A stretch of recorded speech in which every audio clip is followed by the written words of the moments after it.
Hey everyone, this is Anna here, and this is my first video on my brand new channel, Anna's Georgia Garden. I wanted to create this channel to hopefully help others to know how to garden in this heat of the South. Heat and humidity in Georgia is where I am, zone 8A. 2 years ago, I moved here from northwest of Atlanta to northeast is where I am now. And I came from a zone 7B to 8A. It wasn't much of a change, just a little warmer.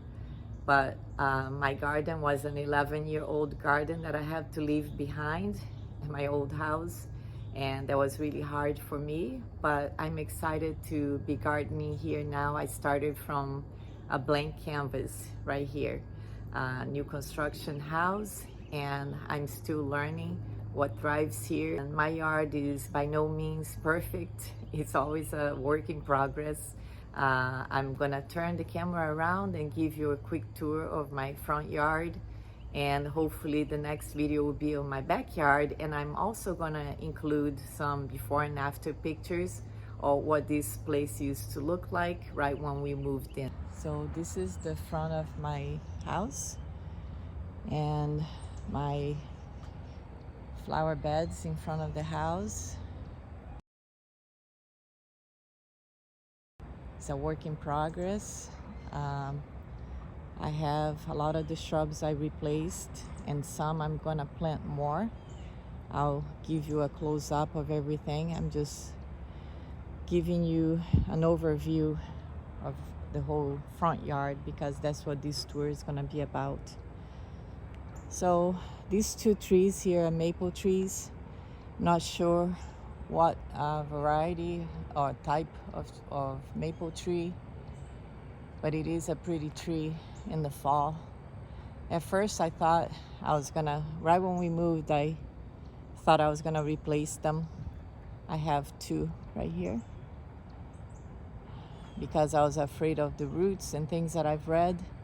But so far I haven't seen any roots coming up to the surface. And I do like them now, so they're gonna stay.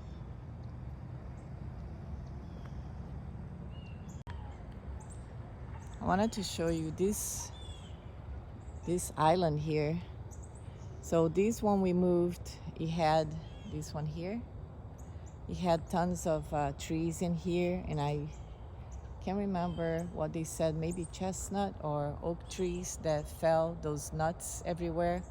It was like an insane amount of those nuts everywhere. And they weren't healthy either. So we decided to cut down those trees. And so this island here to the left is a new island that I've done everything that myself that is there. I planted everything. It has two black dragon cryptomerias and one bloodgood maple tree, Japanese maple, and then some other shrubs that I haven't planted any flowers yet except for the hydrangea. I believe is a little lime, which I just gave them a haircut because all the flowers were flopping and they weren't looking the best. I'm also gonna show you on the side of the house here, but that is the overview of the front here. Now on the side I have a huge mountain of chip drop that I just received last week. I had a whole dump truck load delivered to my house. I mean, I'm happy that I got it, but it is huge. And my plan is to spread this mulch all the way down this flower bed here. And this is my driveway.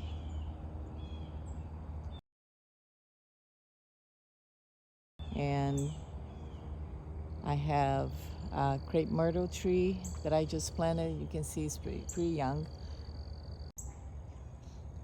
Then I have a spreading yew right there.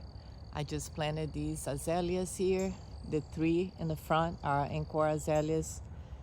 The 2 on the back, they're not encore. I believe they're the ones that get really, really big. I think they say up to 10 feet. So we'll see how big they will get or if they're happy here. I just finished planting these last week. I love this tree. I call my little Christmas tree. It was very little. Right now it looks like it's about almost my height to the very top there. But when I got it, maybe it was 3 feet tall. It's a false cypress cripsey or cripsey. I'm not sure how you say it.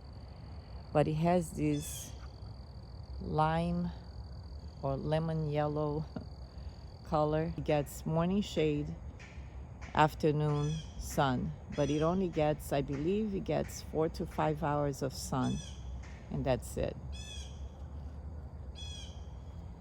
And sorry for my little cart I have here. That's because I am spreading the mulch.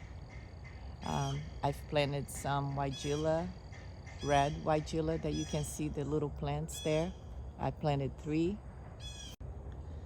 I have other junipers planted here. These, the pink ones that you see, the flowers are the annuals, some patience. And they've done really well here. They do get overhead irrigation in this bed. As you can see, I planted them all the way down. I have a George Tabor azalea right there. Then these are Forever Goldie arborvitaes. I think I have 3 planted here. You can see there is a verbena that I had these planted on my front bed, the front of the house, but they kept growing on my walkway. So I decided to bring them here, and they're thriving here. So much better spot for them to let them grow and spread. This is a crepe myrtle. I planted several crepe myrtles here in this bed. I'm not sure, it's not blooming yet, so it may not be getting enough sun. But the other ones are doing okay. Same amount of sun that this one that is not blooming is getting, so it gets the afternoon sun. So you can see this one has the dark foliage, and then the last one there is the Miss Frances, the red one, and I love it. I love how bright it is, the blooms. I really love all crepe myrtles. I think they're so pretty at this time of the year when everything else is not doing so well. The crepe myrtles are just blooming. I have some azaleas here. I bought that cryptomeria. I think it's a dwarf type, the one with the rocks around. I just planted that last fall, so it's not even, it's about a year old right now, and it grew very little, but it's doing well at this location. I think it likes the shade that it's getting. Some patience, verbena. The azaleas here are not blooming, and I'm not sure why, but this is a Forever Goldie arborvitae, which I really like. Now I will be adding more perennials, flowering perennials in this bed to add more color. Like this one, the black-eyed Susan or Rudbeckia that I planted this spring. And it was just 3 little plants, and now it has spread a lot. I have a Loropetalum there. It's a dwarf kind. The one right behind the black-eyed Susan is a red weigela. And you can see it still have a few blooms, but it was covered in blooms in spring, and then I had blooms throughout the season. And just now it has diminished to just a few blooms, but it's a plant that thrives here. So I'm gonna be getting more to maybe put on my backyard as well. As you saw, I just planted 3 little ones in the front there, back that way where we just were. I love these mandevilla. It blooms all summer long. There's another forever goldie arborvitae there. And these are peach abelia, which was new to me. I had never seen them. And in the spring, it was a real bright peach color on the top of the leaves. But the bees are just, they go crazy now with the flowers. I have several bees now in there. And just a little while ago, I had a lot of hummingbirds right here. I have my hummingbird feeder and a red mandevilla there, so they really like that. So this is it for this side of the yard, and I will be adding more flowers here. Maybe this fall or in spring, but I plan on keep adding more, adding the mulch, which I think will help with the clay soil. So this is it for this area. Now this bed here is pretty new also since last year. Actually, maybe it's almost 2 years now that I've did this flower bed here myself on this corner of my driveway in the front of the yard.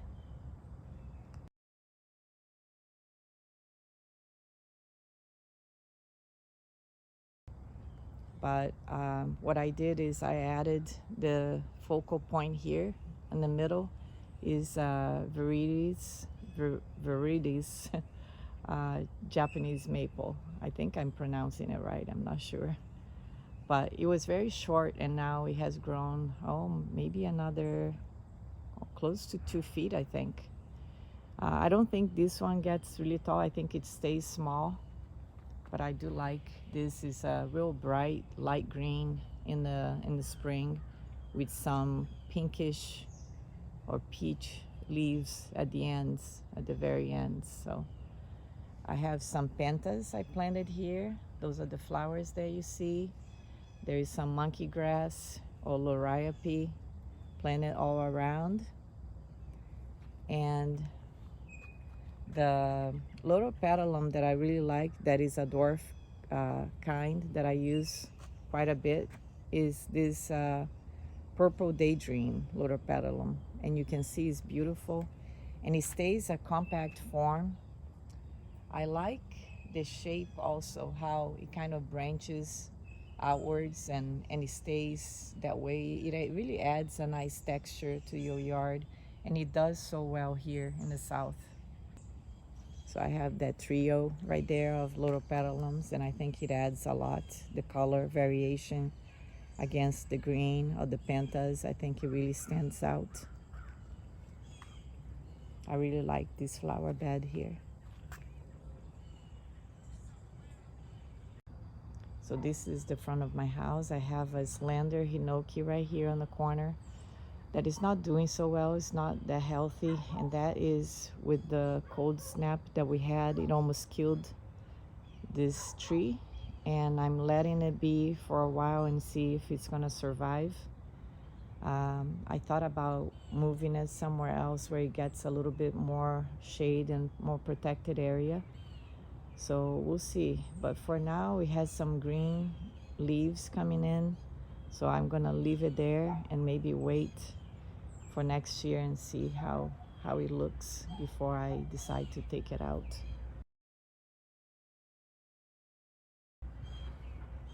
Have some azaleas here in the front. Again, the same loropetalum, purple daydream. And this is sunshine ligustrum. Look how big it gets. I trimmed it back in early spring to maybe 2 feet tall. and now it's almost 5 feet tall, so it grew a lot just this season. I have some Indian hawthorn right there, some bulbo hydrangeas right there by the window, and more ligustrum, sunshine ligustrum. I do repeat more in here, the plants that were in the corner there. So it's just a repeat of bulbo hydrangea, Indian hawthorn.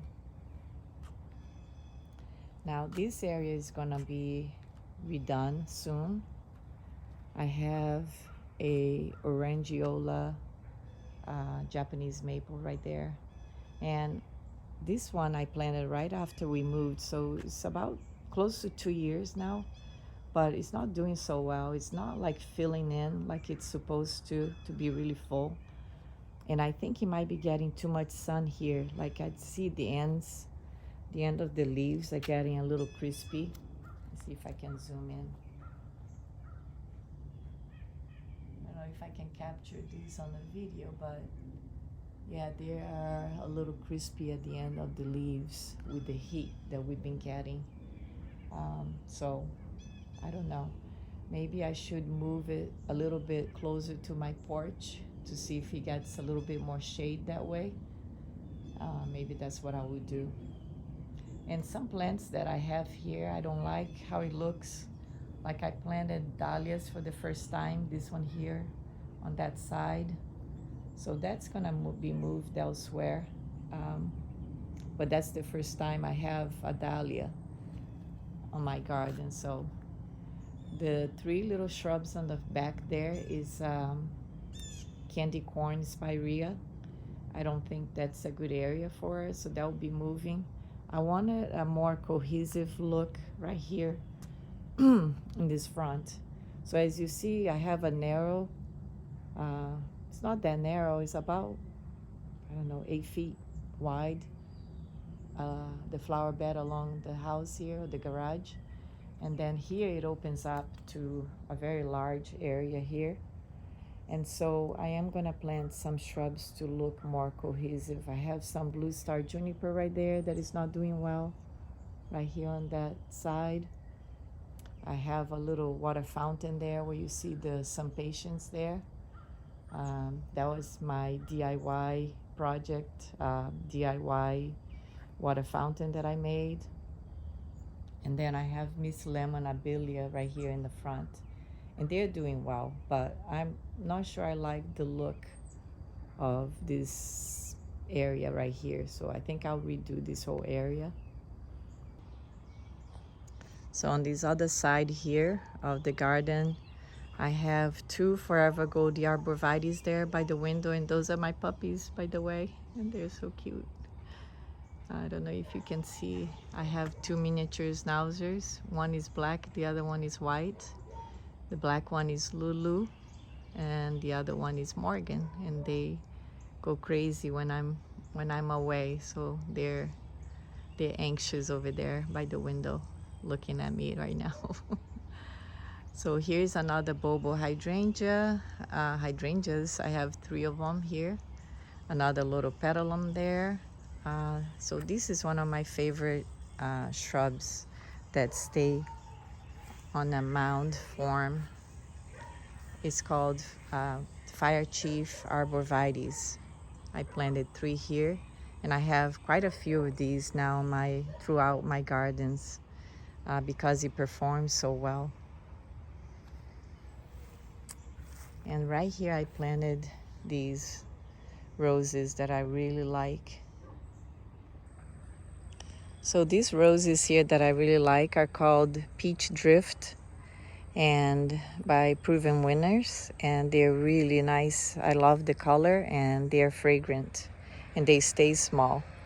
So my plan is to buy more and plant some over there also where those Shasta daisies are, because they're not doing too well. Well, right now they are, because I cut them back, but they were all flopping. So I'm gonna move them to another garden bed. So I am gonna put another rose, another peach drift, just like this one here over there where the Shasta daisies are. So here I have another azaleas. The azaleas are the only plants that are not performing that great for me yet, but maybe it takes a year or so to get established. So I'm giving it some time to see how they will do here. I'm not getting like a lot of bloom, and they're getting these some kind of spider mites or something that is on the leaves that makes them look rusty like that. So I need to put something, and then I did fertilize it, so they should be blooming by now, and they're not. So there is a holly that the builders put in. I believe that's the only shrub in this bed that I left from what the builders put in, is this holly here, which is pretty, but I keep cutting it down so to stay small. I don't want it to grow too big here. This is another little petalums. I have a few here. Now on the side here I have yeah, I believe this is another bulbo hydrangea right here. Now see this one, these azaleas are blooming. I have 2 autumn majestic, the ones that are blooming right here. And then the one in the middle there, I believe is the same color, but is a royalty or autumn royalty, which I think it gets a little bit larger, but it's not the double blooms like these ones here, or semi-double. But yeah, at least that one is blooming, and so is that one. I don't know what's the problem with these ones, the royalty, that are not blooming. And I have 2 or 3 August Beauty gardenias right there on the side. That's my backyard, which I will have another video, a separate video coming soon. But the gardenias are doing well. I think I lost one with the cold snap in December. I lost one that was right here where the azalea is. But the 3 that stayed are healthy and doing well. They're blooming right now. So, and I bought them very small. I think they weren't even like a foot tall. And I also planted them 2 years ago. So this is a 2-year-old gardenia. These azaleas are from last year, so that's why they're small. So is this one here in the middle, the royalty. Now I am gonna give you a closer look of my bed that I said these were the trees that got cut down, and they also took the stumps, so there's a lot of mulch on this bed. But the plants don't seem to mind that. So here's another 3 fire chief arborvitaes, more purple daydream lotopetalums. These 3 shrubs here, the yellow and kind of rusty color blooming here these are the kaleidoscope abelias. I have 3. And some of my hydrangeas that I said I cut down, I cut back some because they were flopping, but they have new leaves. So I wonder if they're gonna bloom. There's still time for them to bloom a little more for the rest of the season. Another trio of my fire chief arborvitaes that I said I love these.